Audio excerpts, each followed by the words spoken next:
Formato 7. El portal de noticias de Veracruz con la mejor información tanto impresa como digital. Estado, municipios, política, reportajes y la colaboración de los mejores columnistas del Estado. Formato 7. Siempre a la vanguardia de la información.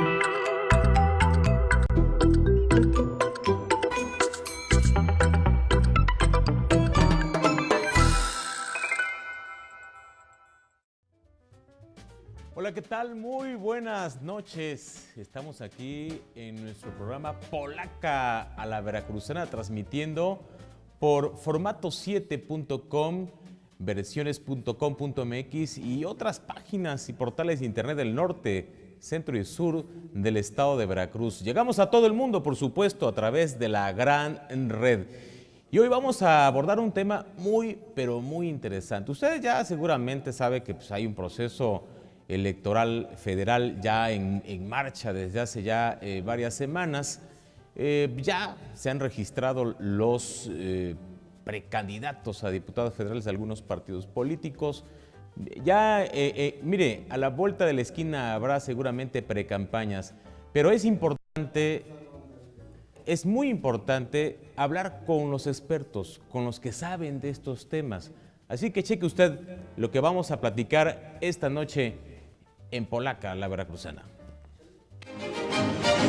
Marketing político. Es un método para hacer buenas campañas. Sus componentes son la ciencia política, la sociología electoral y la comunicación. El método de marketing político parte del conocimiento del electorado y del diagnóstico de la elección. Mediante encuestas, estudios de opinión pública y análisis estadísticos, trata de llegar a 4 conocimientos operativos clave: cómo es el candidato, cómo son sus adversarios, cómo son los electores y cómo es la elección.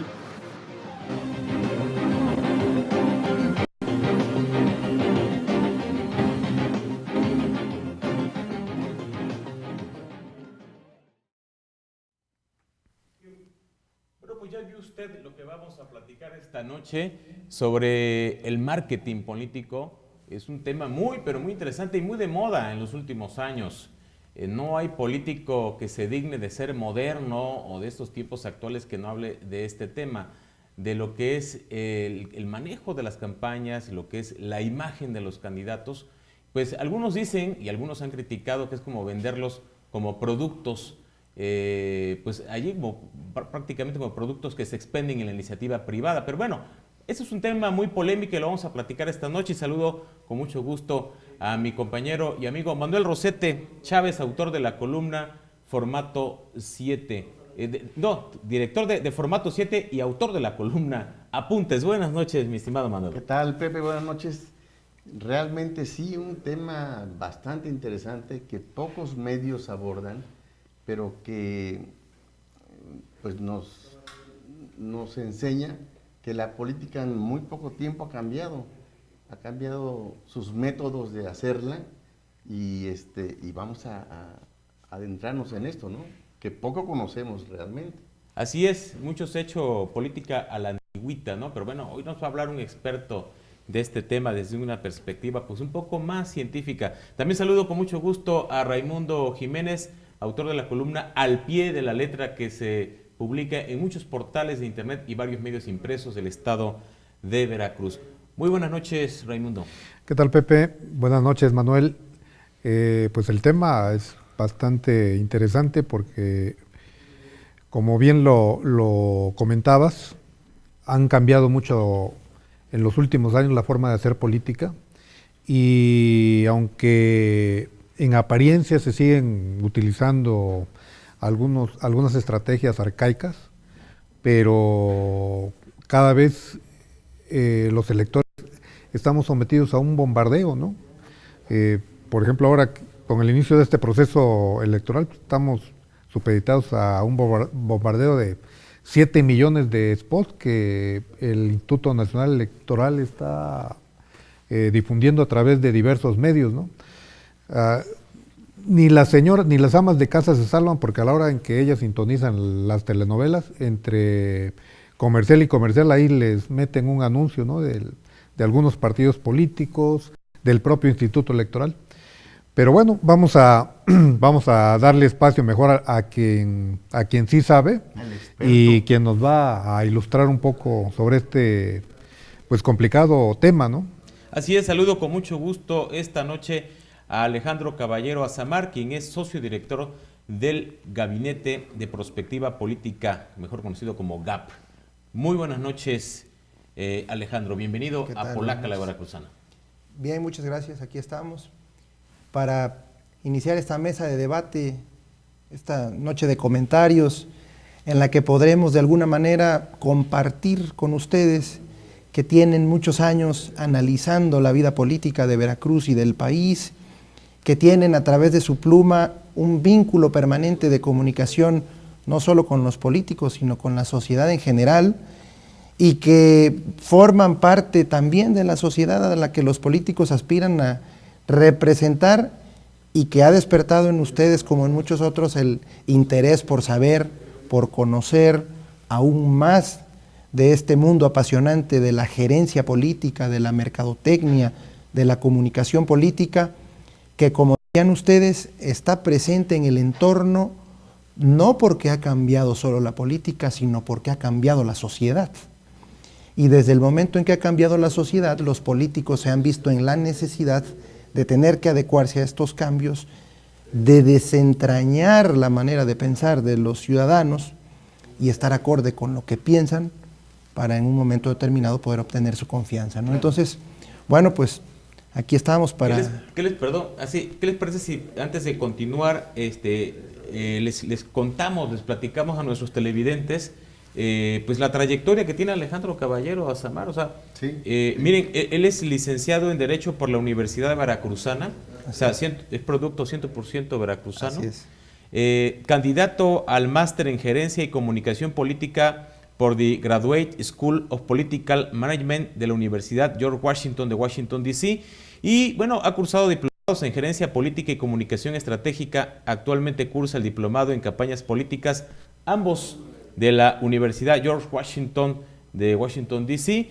Y bueno, pues en su desempeño profesional destaca que ha sido socio director del Gabinete de Prospectiva Política, empresa de consultoría especializada en gerencia, comunicación y mercadotecnia política, con sede en Jalapa, aquí en Jalapa, Veracruz. Ha participado en la producción, dirección y evaluación de más de 15 campañas políticas, principalmente en el estado de Veracruz, y actualmente se desempeña como consultor de presidentes municipales, legisladores, actores políticos, gobiernos locales y dependencias del sector público y privado. Pues tiene toda una trayectoria, ¿no?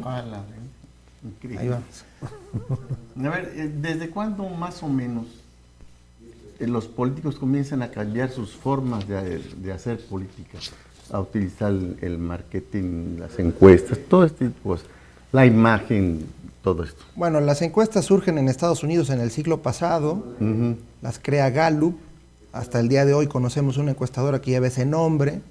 Surgen más que nada como una forma de medir cuestiones netamente comerciales, iban dirigidas a cuestiones de consumo de las personas. Es hasta adentrado el siglo XX, en la década de los 30, cuando empiezan a utilizarse para fines estrictamente políticos.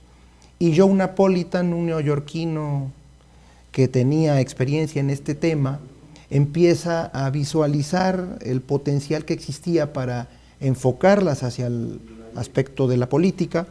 Él vivía muy cerca de la casa de John Kennedy, eran amigos, tenían cierta relación, le hace una propuesta y de alguna manera en la época de Kennedy es cuando se inicia formalmente con este tipo de trabajos.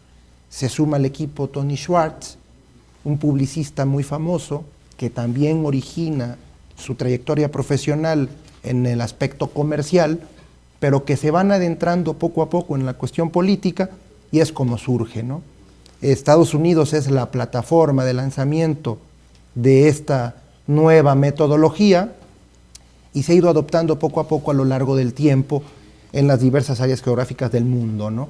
Prácticamente es una ciencia práctica, digámoslo de alguna manera, que tiene 60 años en el escenario político. Poco a poco han ido surgiendo nuevas herramientas.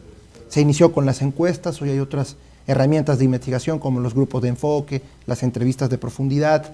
Ahora se habla de movilización de bases, de manejo de redes sociales, de cuestiones que, como bien les decía, la sociedad va cambiando, modificando. Bueno, pues los consultores políticos vamos explorando esas nuevas vertientes para ir adecuando el trabajo de nuestras empresas a las campañas políticas de los candidatos o de los gobernantes y que, bueno, a final de cuentas sean exitosas, ¿no? Claro. Raimundo Jiménez. ¿Cómo trabajar, cómo proyectar la imagen de un aspirante, por ejemplo, en este proceso en el que van a contender por las diputaciones federales, que de por sí la imagen del legislador está muy devaluada ante la ciudadanía, pero además el político en general también está muy desacreditado, ¿no? La gente no cree, la gente duda mucho de lo que un político te pueda ofrecer, te pueda prometer, ¿no? ¿Cómo lograr vender la imagen, cómo hacer creerle a esa ciudadanía, a ese electorado, que el candidato de tal o cual partido es por el que deben de votar? El principio básico es la investigación. No podemos nosotros construir un proyecto con condiciones de viabilidad que no se sustente en esa investigación. Por principio de cuentas, los políticos, como bien dices, están desacreditados. Les compartí antes del programa unas encuestas que realizamos en un distrito del estado de Veracruz, a manera de parámetro, y podemos ver que ni el 20% de la gente está interesada en política, ni el 10% de los ciudadanos creen en los políticos. Y a la hora de votar, el ciudadano toma más en cuenta la persona del candidato que el propio partido al que pertenece, lo que hoy es una variante de hace 20 o 30 años, en que contaba el partido y no contaba la persona. ¿Qué tenemos que hacer? Investigar. ¿En qué piensa el ciudadano? ¿A qué aspira? ¿Qué lo motiva? ¿Qué le preocupa? Y con las herramientas de investigación cuantitativa, que son las encuestas, con los grupos de enfoque, las entrevistas de profundidad y otras herramientas integradas a través de un equipo multidisciplinario en el que hay sociólogos, pedagogos, psicólogos, publicistas, estrategas, planeadores, meter toda esa información en un recipiente, digámoslo de alguna manera, y tratar de desentrañar el marco de pensamiento del ciudadano promedio para que una vez que identifiquemos sus necesidades, sus aspiraciones, sus anhelos, le integremos al actor político un mensaje que conecte con el elector y que le dé confianza al elector de que quien emite ese mensaje es la persona indicada. Y ahí es cuando empezamos a hablar de la marca personal, de la imagen del actor político, de la reputación, y que pues, se puede llegar a traducir en niveles de intención de voto. ¿Quién es Raimundo Jiménez? La marca. Columnista, un hombre serio, profesional, responsable. Y formado. Formado. ¿Cuál es su imagen? La que ha construido a lo largo de toda una trayectoria. ¿Cuál es su reputación? La que ha venido construyendo con su objetividad, con su capacidad de análisis, con sus relaciones y todo lo demás. Y que se pudiera llegar a traducir en determinado momento en una intención de voto. ¿Por qué? Porque hay credibilidad. ¿Sí? Todos esos son los pasos para construir a un candidato o a un gobernante con altos niveles de aceptación. Alguien me decía un día, queremos que tal persona sea candidata, pero no la conoce nadie. ¿Cómo le vamos a hacer? Para nosotros como consultores es mucho mejor tener un cliente al que no conozca nadie que uno al que todos lo conozcan y lo conozcan por lo malo. Porque al que conocen por lo malo no hay casi cómo quitarle esa estela negativa que lo rodea, porque ya la construyó y a pulso se ganó seguramente esa mala reputación. Y por lo bueno no existen. Y muchas veces lo bueno o no se toma en cuenta, o lo poco bueno que hay, pues nadie lo conoce porque los aspectos negativos prevalecen sobre los positivos. Sí. Pero tenemos a Juan Hernández, que nadie lo conoce, que quiere ser diputado, que tiene muchas ganas, que tiene una trayectoria personal intachable, que es un profesionista exitoso, al que podemos construir una marca personal, generarle una imagen, una reputación y al final traducirla en intención de voto. Claro, no se hace de la noche a la mañana. No bastan 2 o 3 meses. Normalmente son procesos de por lo menos un año, ¿no? Hablamos de planeación, de estrategia, de proyectos muy completos y, como decíamos desde el principio, muy profesionales, ¿no? Entonces no te pueden construir candidaturas al vapor. No, por supuesto que no. La gerencia política, la mercadotecnia política son una herramienta que complementa y fortalece el trabajo político, social de un actor político, pero tampoco hace magia.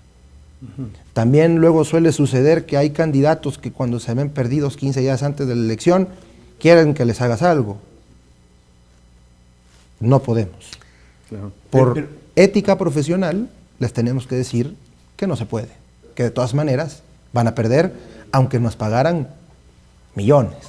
Sí, porque el votante es el que va a decidir, no, Así es. no la empresa. Todo nuestro trabajo gira en torno al votante. Nuestra materia de trabajo es el votante. A él nos debemos, a él se deben nuestros clientes y es al que a final de cuentas el candidato o el gobernante aspira a servir, aspira a representar. Por eso la investigación es la clave. Por eso la investigación nos nutre de todo lo que necesitamos saber. Por muy dura que sea la realidad, se la tenemos que compartir al cliente para que la conozca y para que construyamos la estrategia adecuada que nos permita afrontar la situación y tener éxito. Porque tampoco nos contratan para perder o para tener gobernantes con bajos niveles de aceptación. También es importante que las recomendaciones y el trabajo que nosotros realizamos lo realicen los clientes. Porque es como cuando vas al doctor y te da una receta, compras las medicinas, pero no te las tomas. Nunca te vas a curar. Igual nosotros emitimos recomendaciones que si el gobernador, el alcalde, el presidente no las utilizan o el candidato no las toma en cuenta, no van a funcionar. En el folder no sirven de nada. Claro. Hay que llevarlas a la realidad. Oye, Alejandro, pero ¿cómo te puedes explicar algunos casos raros o curiosos de la política? Por ejemplo, pienso, ¿se acuerdan ustedes de aquel amigo de Miguel Alemán Velasco en Poza Rica, Jorge Elías Rodríguez, que lo postularon 15, 20 días antes y ganó? Creo que 9. 9 días, 9 días. O 7. Bueno, otro ejemplo. Esta candidata del PAN que casi no hacía campañas, se encerró en los casinos ahí en Córdoba apostando porque es ludópata, es adicta al juego. Nunca hizo campaña y de repente gana. Creo que es hermana de Landeros. Tomás Landero. Tomás. Leticia Landero. Leticia Landeros. López Landero. Ajá, Leticia López Landeros, hermana de Tomás López Landeros, bueno, que su hermano contendió por Zongolic. Pero bueno, otro caso, por ejemplo, curioso y raro, en Cosamaloapan, Juan René Chiunt Hernández, él no hizo un solo recorrido de campaña y todos los votos los logró a través de amarres en corto con los grupos. E incluso hay quienes hablan, a mí no me consta que hubo hasta amenazas a ciertos líderes de que si no lo apoyaban, pues podría haber ciertas consecuencias. Pero toda la elección la sacó en la mesa de la negociación. Ahí ¿qué pasa? O sea, el marketing político queda a un lado. O sea, Mira, es la operación política. Todo cuenta, a final de cuentas. La gerencia y la mercadotecnia política son un complemento de la política tradicional, que viene a fortalecer las expectativas de triunfo porque dejas de improvisar. Todo está medido, todo está planeado dentro de un plan. Pero ¿qué sucede? Las campañas políticas en México y en Latinoamérica no las gana un candidato o un partido, las pierde otro candidato por lo que deja de hacer. Ejemplo, la candidata que no conozco del PAN, que ganó desde un casino, no ganó porque era buena candidata o porque era buena su campaña. No sé quién era el candidato del PRI, pero seguramente era muy mal candidato o tenía una muy mala campaña. ¿Qué sucedió? Fue Paco Servín el que fue subsecretario de Ganadería, ¿no? Ella o su partido llenaron el espacio que no logró llenar otro partido y otro candidato. Por ejemplo, en las encuestas que yo les mostraba, tenemos a ningún partido dominando el escenario político. Hay uno que lleva un poco más que los demás, pero tenemos prácticamente un 50% de indecisos. ¿Qué quiere decir? El candidato que haga la mejor campaña, que tenga la mejor propuesta, que emita el mejor mensaje, es el que va a ganar. Porque es el que va a conectar con la sociedad. Con los indecisos. Y es el que va a mover a la acción a los indecisos. Las campañas las gana o las pierde un candidato por lo que haga o deje de hacer. Y como les dije, también la mercadotecnia no es magia, ¿no? Las herramientas allí están, el método allí está, pero si no los ocupan, es imposible que funcionen. Y menos si ni siquiera contratas a un consultor profesional, porque también tenemos un problema, cascadas de publicistas o de diseñadores que se dicen consultores políticos y que lo que hacen es diseñar publicidad. Abundan. ¿Sí? O por ejemplo... Y hacen encuestas a la medida de quien las paga, ¿no? Así es. Para manipular el voto. Así es. ¿Y la clave cuál es? Decirle al cliente la verdad. Si sale muy bien en la encuesta, que lo sepa. Si sale muy mal en la encuesta, también que lo sepa.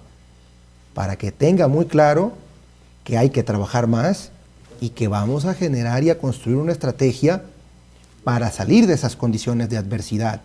O si las condiciones son positivas, construir condiciones que fortalezcan esos aspectos positivos y ya no ganar, quizá arrasar.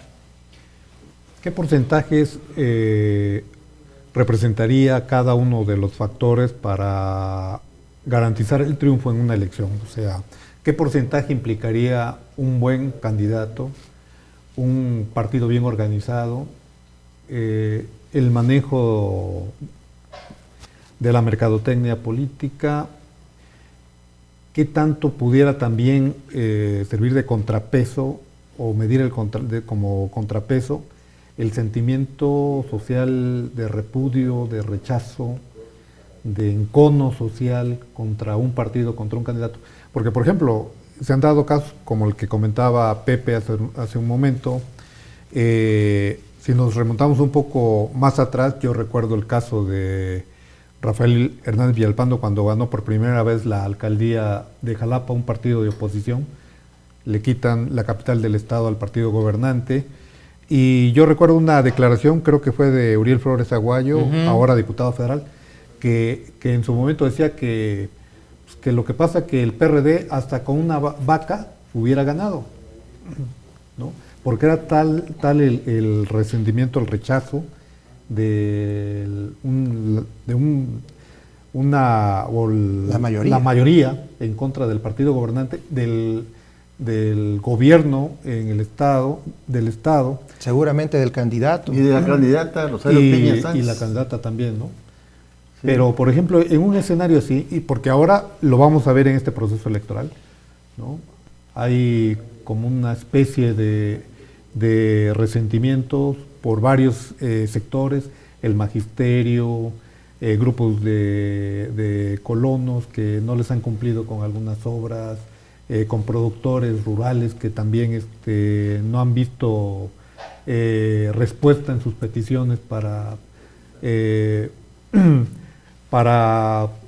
salir avante, ¿no?, de la situación de marginación en la que se encuentran. Entonces, como que hay varios focos rojos en varios distritos del estado en contra de los candidatos del partido oficial, ¿no? La burocracia, que es muy importante, ¿no? La burocracia, que les están inconformes porque últimamente les han retrasado los pagos de sus sueldos, sus aguinaldos, los constructores, contratistas, proveedores que van pagando también a cuentagotas, ¿no?, las deudas que tienen. Quiero decirle que no por muy adverso que parezca el escenario, necesariamente los candidatos de un partido tienen que perder. Porque como se los decía yo anteriormente, en este caso, si el partido en el gobierno conoce la realidad, sabe dónde está parado, sabe cuáles son sus debilidades y cuáles son sus fortalezas, seguramente por allí va a trabajar. ¿Qué ayuda a los partidos grandes? Que tienen estructura, que sí cuenta, que tienen organización, que también cuenta. Y si lo complementamos con estas herramientas, se potencian las posibilidades de ganar. ¿Y qué tenemos enfrente? A partidos que solo improvisan, que no invierten y que no tienen esa capacidad de movilización y de organización. Y por muchos ciudadanos descontentos que haya, al final de cuentas, seguramente la estrategia de ese partido se va a dirigir al nicho de los que no están descontentos y los va a lograr convencer y mover a la acción y van a ganar la elección. Seguramente. No todos, pero sí muchos. Yo en el caso particular de la empresa he realizado un análisis y por más que vemos difícil la situación política del partido oficial, del partido en el gobierno, de la situación social de México, con algunos actos o hechos que se han suscitado en los últimos meses, hemos visto en los distritos que estamos trabajando que la intención de voto de ese partido se ha movido poco, o se ha mantenido. El voto duro ahí está. Y que los otros partidos no han tenido la capacidad de mover y jalar a esa gente hacia sus causas. Entonces, en abril, que encuestamos algunos distritos, en junio, en septiembre, en diciembre, se mantenían más o menos en los mismos números. ¿Qué va a pasar? El partido gobernante lo va a capitalizar, porque seguramente sí conoce la realidad. Y es donde les digo, todo cuenta. Sí, pero si además de que todo cuenta, conozco hasta cómo está el último seccional, cómo está cada municipio de cada distrito, cómo está cada uno de los 300 distritos, sé que no voy a ganar los 300, pero seguramente voy a ganar la mayoría o los suficientes para tener condiciones de gobernabilidad, ¿no? Entonces, por muy catastrófico que parezca el panorama, en el caso de los clientes que nosotros tenemos y de los entornos que hemos estado midiendo, han afectado, por ejemplo, la imagen del presidente, pero no del partido en su intención de voto. Muy interesante. Vamos a hacer una pausa. Esto se pone realmente, créame, muy, muy interesante. Y bueno, pues vamos a hablar, regresando del corte, de aquellos candidatos que llevan una ventaja de 20 puntos sobre su más cercano oponente y resulta que alguien por allí les descubre un secreto o algo por allí oculto. Yo recuerdo cuando Yayo Gutiérrez, ese extinto periodista, dijo: ¿quieres saber quién es tu papá? Métete de candidato. Y también vamos a hablar de aquellos candidatos que, recuerda usted, aquel que dijo cállate chachalaca y se desplomó y nunca llegó a ser presidente de la República. Estamos en Polaca, la Veracruzana, y estamos platicando con un experto. Él sí sabe de marketing política, Alejandro Caballero Azamar. No se desconecte, regresamos.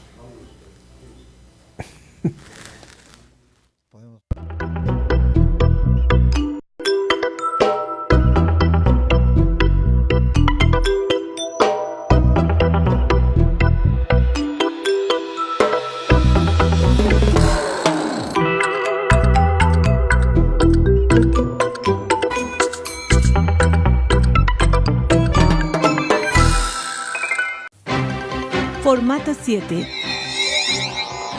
El portal de noticias de Veracruz con la mejor información tanto impresa como digital. Estado, municipios, política, reportajes y la colaboración de los mejores columnistas del Estado. Formato 7, siempre a la vanguardia de la información. Jalapa, mi ciudad es una bella capital. Es invierno de mi estado tropical, que parece ser eterna Navidad. Jalapa, mi ciudad es una bella capital. Es invierno de mi estado tropical.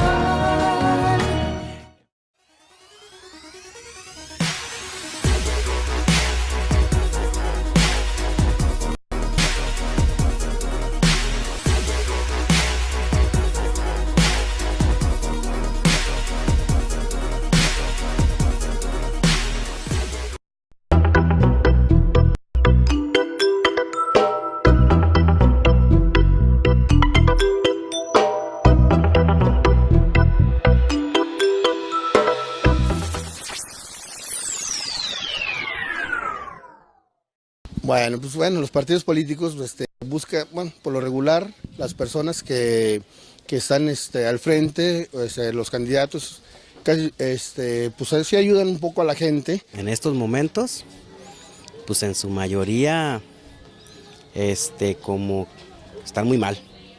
¿Qué opino? Mejor digo que no opino. Pues yo creo que depende del criterio de cada persona, ¿no? Pero en sí, pues que todos nos prometen y no nos cumplen nada de los que nos prometen, ¿no? Pues que principalmente yo pienso de ellos que si hacen una buena decisión hacia la gente, pues la gente sí le tomará importancia a las decisiones que ellos tomaron. Bueno, pues los partidos políticos ahorita lo que están haciendo, pues es, de mi punto de vista, es de que están haciendo muy mal, ¿verdad? Porque lo único que ellos quieren llegar, pues es llegar al poder para tener el suficiente dinero. Y al fin lo que prometen nunca lo cumplen.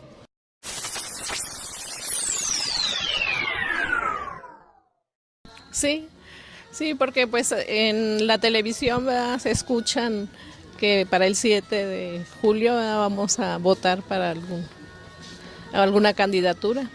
Nosotros ya sabemos cuando hay este tipo de situaciones, donde quiera se conoce, ¿no? Por la radio, por la televisión, por la prensa escrita, por todo eso. Entonces, todo el mundo sabe. No. Claro que sí. Sí. Sí, sabía.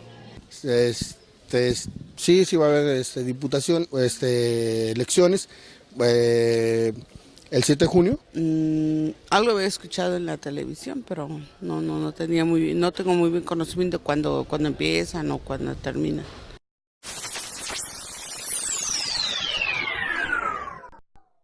Sí voy a votar, nada más, yo voy a votar, pero en mi municipio. Pues sí, como ciudadana, ¿verdad? Lo voy a pensar, todo dependiendo, o sea, las personas que sean candidatos también. Sí, claro que sí. Por lo regular me abstengo, porque pues no creo, la verdad, no creo en nada de las promesas que nos hacen, no.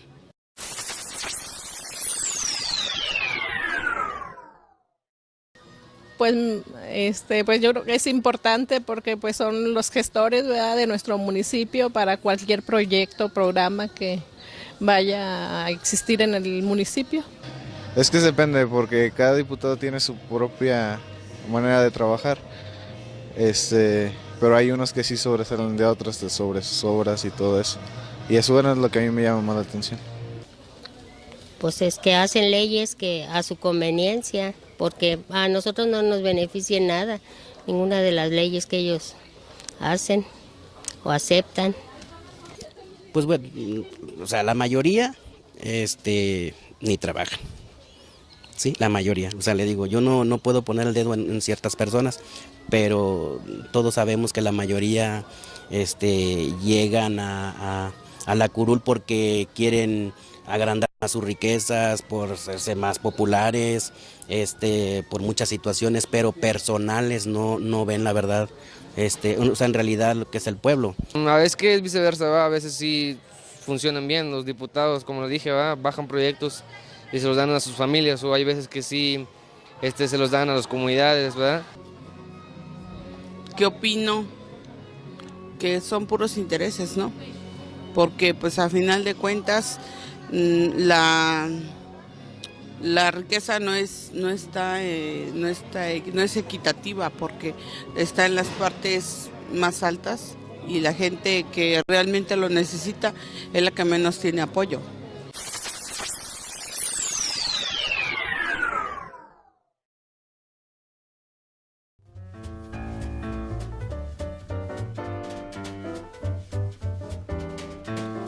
Bueno, pues ya vio usted esa interesante encuesta, ese sondeo que realizamos. Pues ya vio, se percató usted de que muchos ciudadanos pues no les interesa lo que es la política y los candidatos, y están muy así como muy escépticos de todo lo que tenga que ver con cuestiones de los diputados, que están muy, no todos, pero sí es una labor muy desprestigiada. Y mire, tenemos aquí precisamente una encuesta que nos trajo de un distrito del estado de Veracruz, no decimos cuál para no incurrir en una violación en la ley electoral. Y bueno, pues una de las preguntas que se le hicieron a los ciudadanos dice: ¿qué tanto interés tiene usted en la política? Mire usted, me llama la atención, dice, muy interesado solo el 5%, algo interesado 18%, poco interesado 42%, nada interesado 30%. Realmente eso sí es preocupante, no sé cómo vean. No, pues en este momento es el reflejo de la realidad. Hay muchos problemas, tenemos encima una crisis terrible económica, mucha violencia, los partidos políticos haciendo un show ahí denigrante, ¿no? Pues yo creo que eso es reflejo de todo ese tipo de problemas, ¿no, Ray?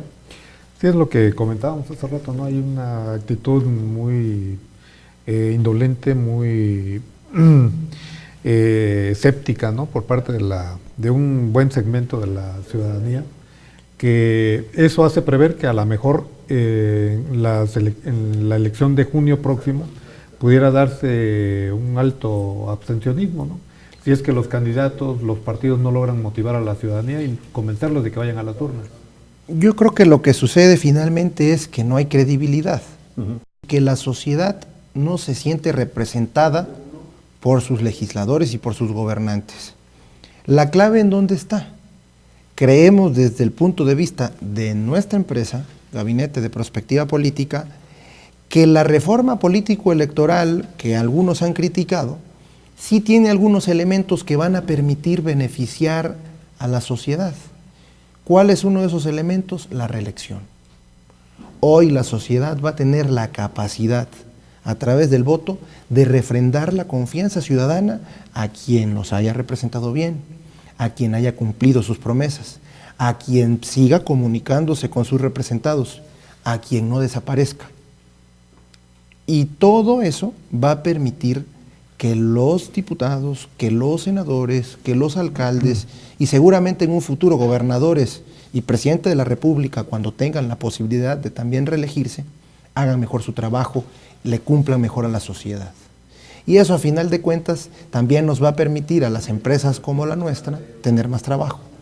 Porque al final ya no solo vamos a buscar que un ciudadano sea diputado o sea alcalde o sea gobernador, que siga siendo diputado, que siga siendo senador, que siga siendo gobernador.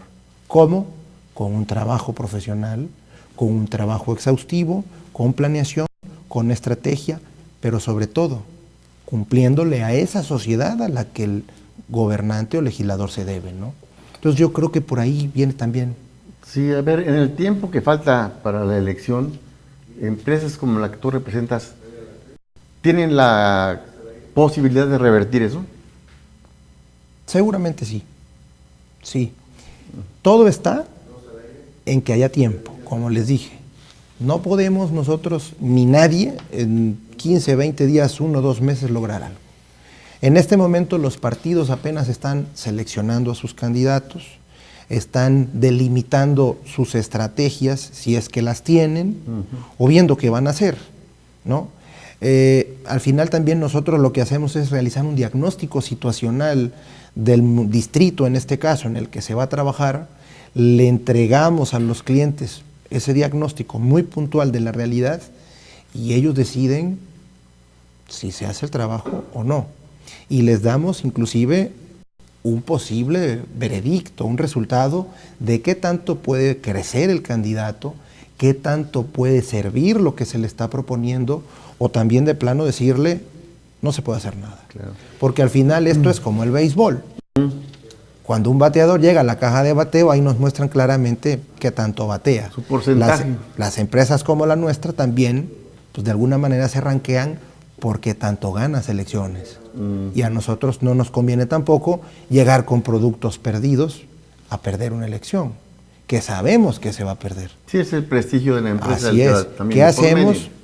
Trabajar en proyectos que tienen posibilidades de construir condiciones de triunfo. Porque como les dije, pues magos tampoco somos, ¿no?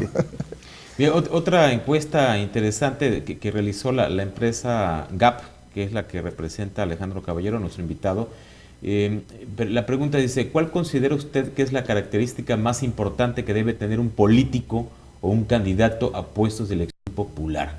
Qué sorpresa, mire, que tenga experiencia 2%, que sea trabajador 4%, o sea, ¿no les interesa eso? No.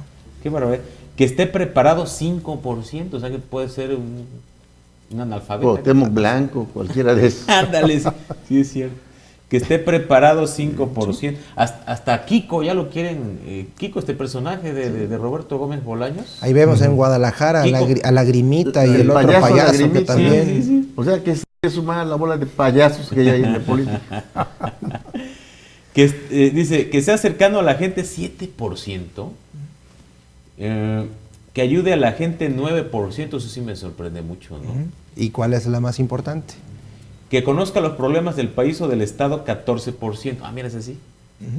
Que sea honesto, 27%. Ya no quieren a las ratas, ¿no? No. Ni a ningún lado. Que cumpla sus promesas, 31%. Muchos no cumplen las promesas, ¿eh? Sí, ¿no? Se perdió la credibilidad por falta de cumplimiento de promesas. ¿Qué tenemos allí? La gente quiere gente como ellos. Que tenga palabra, que cumpla lo que dice, que sea trabajador. La gente ya no cree en los eruditos, no le interesan los sabios, no le interesa que sean trabajadores, le interesa que sean honestos, que cumplan sus promesas, que les cumplan, porque a final de cuentas, a los que agarran de tontos, valga la expresión, pues es a ellos como ciudadanos, que les dieron la confianza a través del voto. Sí, luego hasta firman ante notario público las promesas. Así les vale gorro. Anilú Ingram dijo, firmó ante notario que no iba a andar de chapulina de cargo en cargo, no terminó la diputación local y va a buscar la federal, ¿no? Ahí está un ejemplo, ¿no? Un ejemplo, por citar uno, ¿no? Bueno, otras preguntas. ¿Cuál de los siguientes aspectos toma usted en cuenta a la hora de votar? Eso está interesante. Las propuestas, 1%. Ambas cosas, 33%. O sea, el candidato, 50%. ¿El partido? El partido, 9%. O sea, se van más por los candidatos, ¿no? Así es. No tanto por el partido, ¿no? Es lo que les decía anteriormente. ¿Qué busca la gente?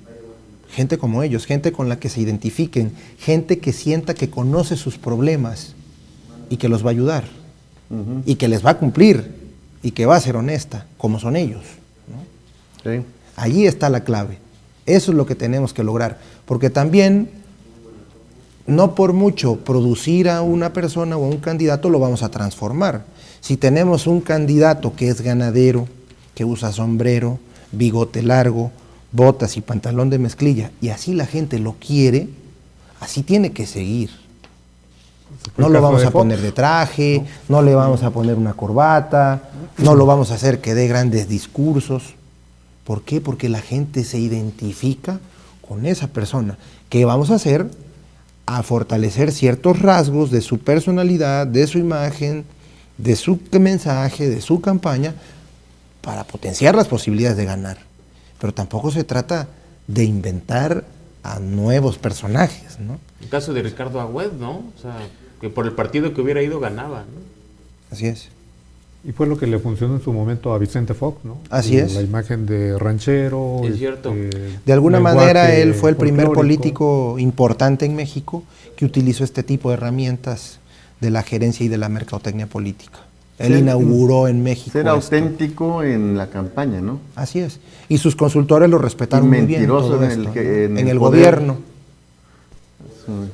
Muy bien, y bueno, aquí otros resultados. Dice, ¿con qué partido se identifica? Y tenemos abril, septiembre y diciembre del año pasado, ¿no? ¿Con qué partido se identifica? PRI 21%, PAN 9%, PRD 4%, y bueno, los demás partidos pequeños 1%. Esa es la de abril. Veo que en septiembre de 2014 el PRI subió 5 puntos, ¿sí? Y llega a 26%, el PAN 13% y el PRD 4%, los demás partidos 1%. O sea, me refiero al Verde, Movimiento Ciudadano, Morena y al PT, Partido Verde, Encuentro Social. ¿En qué mes, perdón, Pepe? Septiembre. Es el mes de septiembre del año pasado y diciembre del año pasado, que es la más reciente. No varían mucho los números respecto de septiembre, porque el PRI sigue manteniéndose en un 26%. Allí están las encuestas en pantalla. El 13% el PAN. Vemos que con respecto de septiembre del año pasado, se mantuvo en diciembre el 13% el PAN. Fíjate qué interesante, porque bueno, después de septiembre, por los casos que se dieron en Guerrero, ¿no? Sobre todo la movilización que hubo por los estudiantes desaparecidos a finales de septiembre, y que fue un caso que repercutió a nivel nacional y se extendió a otros estados, y que aparentemente pudo haber afectado mucho la imagen del partido en la presidencia. Sin embargo, pues acá no se refleja tanto, ¿no? ¿Qué podemos ver aquí? Número 1, la estrategia de contención del gobierno y del PRI seguramente no falló, porque el PRI no se desplomó. 2, los otros partidos no hicieron nada que les permitiera aprovechar la situación, la crisis que se presentó en el gobierno, y capitalizarlo en intención de voto. ¿Sí? O sea, aquí vemos claramente que unos partidos seguramente no hicieron nada, o si lo hicieron, no lo hicieron adecuadamente, y que muy probablemente el PRI y el gobierno establecieron una estrategia que, aunque muchos digan que no funcionó, sí le permitió al menos conservar su voto duro, ¿no? Yo creo que sí tuvo mucho que ver que, por ejemplo, concretamente el caso de Iguala, de los estudiantes desaparecidos, no solamente fue un problema que se le trasladó al PRI gobierno, a la presidencia de Peña Nieto, a pesar de que era un problema de un gobierno perredista, que también salpicó incluso a Andrés Manuel López Obrador, porque un supercandidato a la gubernatura de Guerrero era uno de los padrinos políticos del exalcalde de Iguala. Así es. ¿No? E incluso se manejaron fotografías donde aparecía López Obrador con Abarca en la campaña presidencial del 2012, ¿no? Por otro lado, pues el PAN, que lo pudo haber capitalizado, también se ha visto inmiscuido en una serie de escándalos de corrupción, de gente vinculada también con grupos criminales, ¿no? Entonces, creo que eso ayudó un poco a que el PRI también no saliera tan afectado, ¿no? Por ese escándalo. Así es, finalmente, diríamos coloquialmente, la gente piensa que todos los partidos se tapan con la misma cobija. Y aunque se personalizó en la figura del presidente de la República el problema de Guerrero, hubo una estrategia de contención. Y en su momento, cuando descubrieron que había ciertos nexos con Andrés Manuel López Obrador, en el manejo de crisis, que lo hacen las empresas como la nuestra,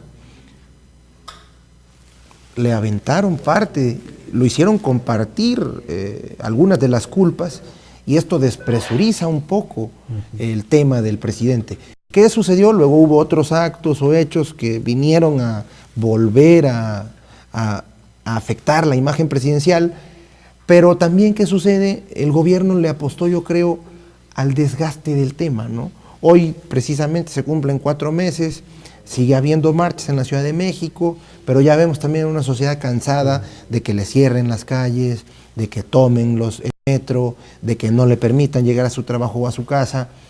Yo creo que hasta los padres del movimiento necesitaron tener una estrategia, que no solo fuera la protesta, ¿no? Sino que implicara otros elementos que le permitieran capitalizar el problema y no tener la voluntad, el apoyo y la confianza de la sociedad mexicana en su conjunto 3 o 4 días. O que nos siga doliendo lo que pasó, porque sí nos duele, pero que de alguna manera no lograron mantener ese rechazo, ese apoyo como tal hasta el día de hoy.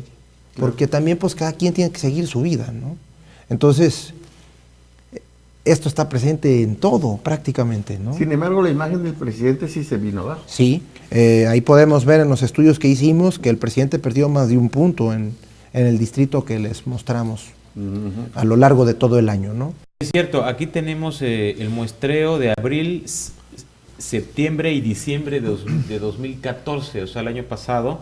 Enrique Peña Nieto, en abril del año pasado, 5.1, Javier Duarte de Ochoa, 5.9, o sea, arriba del presidente, y los presidentes municipales 5.6. Pero en septiembre Enrique Peña Nieto se recupera un poco y llega a 5.5. Javier Duarte de Ochoa baja un poquito y queda en 5.7. Los presidentes municipales 5.9. Y en diciembre del año pasado, que es el muestreo más reciente, hace un mes, un desplome total casi de Enrique Peña Nieto, lo que decía hace unos momentos Raimundo Jiménez, por el tema de la inseguridad, Ayotzinapa, los escándalos de corrupción, la Casa Blanca, la casa, el hogar que yo robé casi, sí, ¿no? De título de telenovela. ¿Se acuerdan que así se llamaba una telenovela? Sí. En la década de los 70s, 80s, ¿no? El hogar que yo robé. Y la casa de Virgilio Cruz Parra en Veracruz. Exactamente, esa fue. Apareció una leyenda en una barda, ¿no? Sí. El hogar que yo robé, bueno, muy parecido a estos tiempos de la casita blanca de la gaviota. Bueno, pero ahora todo el mundo tiene casas de esos. Aquí en Veracruz. Se hizo costumbre, carajo. Pues ya que nos manden una, ¿no? Entonces les decía, ¿no? Enrique Peña Nieto en diciembre del año pasado, de acuerdo al sondeo que realizó en un distrito aquí del estado de Veracruz, la empresa GAP, que es la empresa que representa a Alejandro Caballero, repito, 4.8, Peña Nieto, Javier Duarte de Ochoa 5.1, bajó un poco más, y presidentes municipales 4.9. Así las cosas, los vaivenes de la política, ¿no? Como en la rueda de la fortuna, un día están arriba y otro día están abajo. ¿Qué vemos ahí? Que definitivamente lograron, hasta antes de los hechos de Guerrero y todo lo demás, mantener más o menos su imagen. En términos de imagen de los políticos, hablar de 5.5, 6 no es tan malo.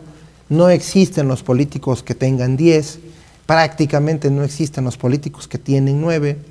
Un político con 7, 7.5, 7.8 está súper bien evaluado. Hay excepciones de políticos que tienen 8, 8.2. Entonces hablar de 8.5, 5.5, 5.9 no está mal cuando... ¿De panzazo? Como, no, porque por ejemplo Peña Nieto tuvo el 35, 38% de los votos en su elección. Y lo aprobaban como presidente el 55%, o sea, le daban una calificación de 55%. ¿Qué quiere decir? Que tenía la confianza de muchos que no habían votado por él. Igual el gobernador Duarte. Hablar de prácticamente 6 de calificación, si no es la mejor calificación, es una buena calificación, pero sí vemos claramente cómo después de todo lo que pasó del 26 de septiembre para acá, se desplomaron un poco los niveles de aprobación, la calificación de los gobernantes, y logró afectar la imagen del presidente, la del gobernador, la de los alcaldes, y se viene en cascada, ¿no?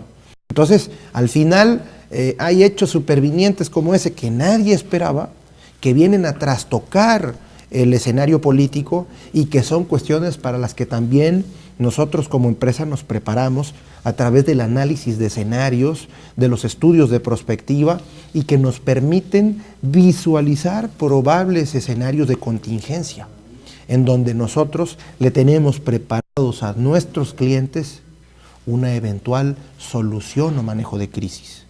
¿Para qué? Para paliar los daños colaterales que puedan implicar situaciones como esa o como otras. Ahorita tenemos, por ejemplo, un hecho inusitado en Argentina con la muerte del fiscal Nisman, que 3 o 4 días antes de su asesinato, homicidio, suicidio, o como se quiera ver, había dicho que la presidenta había denunciado a la presidenta de la República de Argentina por algunas situaciones vinculadas con el tema del terrorismo. ¿Quién se esperaba esa situación? Nadie, ni la propia presidenta.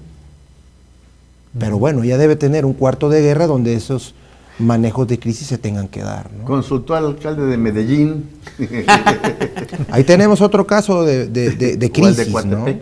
Otro caso de crisis donde seguramente no existe una estrategia de contención de daños, no existe una estrategia de control de manejo de crisis. Y a lo único que han logrado hacer es reaccionar con el apoyo de su partido. Pero si nos vamos al hecho de que en los políticos nadie cree, pues no es una defensa seguramente adecuada. A ver, Alejandro Caballero, hay una situación que a mí me llama mucho la atención. Si un gobierno no tiene un buen manejo de crisis, incluso crisis que ni siquiera son de esa instancia de gobierno, se las pueden adjudicar. Yo veo el caso de Iguala Guerrero. O sea, quedó muy claro que todo parece indicar que quien mandó a asesinar a estos 43 normalistas fue el alcalde de Iguala. Sin embargo, al paso del tiempo, le está afectando mucho, le está pegando al gobierno de la República. Muchos grupos ya están señalando a Peña Nieto, casi como si él los hubiera mandado a asesinar. Y ahora veo el caso muy cercano, el de Medellín. Allí, bueno, ya el procurador anoche señala al alcalde del PAN como el autor intelectual, ¿sí? Y da una serie de pruebas y testimonios y todo esto. Pero, por ejemplo, hoy veía muy temprano en el programa de Carmen Aristegui que mientras entrevistaban al hijo de Moisés Sánchez, un muchacho que se llama Jorge, en las imágenes aparecían unas pancartas durante la entrevista que decía Duarte asesino. No se puede dar el caso acá también que si no se cuida bien, si no hay un manejo de crisis o de contención, al rato le pasa a Duarte lo mismo que a Peña, y que ya al rato crean que quien mandó a asesinar a este periodista hacia el gobierno del Estado y no el alcalde del PAN, ¿no? O sea, ¿cómo ves eso? Bueno, definitivamente el gobierno se tomó el tiempo suficiente para darle un manejo al tema. Normalmente la prensa busca la respuesta inmediata de los políticos, una respuesta a cualquier situación o cualquier inquietud, pero el político también tiene derecho a pedir que lo esperen, a que tenga la información adecuada, oportuna, que permita contribuir a que se diga la verdad y prevalezca la verdad. Pasaron 20 o más días de la desaparición del periodista, como pasaron 20 o 15 días del hecho de Guerrero, para que el gobierno de la República interviniera. Yo veo una diferencia. El gobierno de la República demoró en entrar al tema. El gobierno de Veracruz en ningún momento se deslindó del tema y desde el primer momento le dio seguimiento. Y todos los días veíamos a un procurador hablando del tema y pidiendo incluso paciencia. Eso no se debe criticar. Al contrario, se debe de reconocer. Porque no cualquier político tiene la capacidad de decir, todavía no termino. Por los cuernos, claro. Todavía no tengo la verdad. Y el día que la tenga, la voy a salir a decir. O sea, también tenemos que entender, los medios y la sociedad, que los políticos son humanos, que los políticos tienen un trabajo que tienen que cumplir y que lo tratan de cumplir bien, o que esperamos que lo cumplan bien. Si hubiéramos visto lo contrario y que el procurador hubiera salido a decir, aquí están, estos son los asesinos, ya descubrimos todo el mismo día en la noche, seguramente muchos hubieran dicho, son culpables fabricados. Es un montaje. Es un montaje. Entonces, ¿qué tenemos?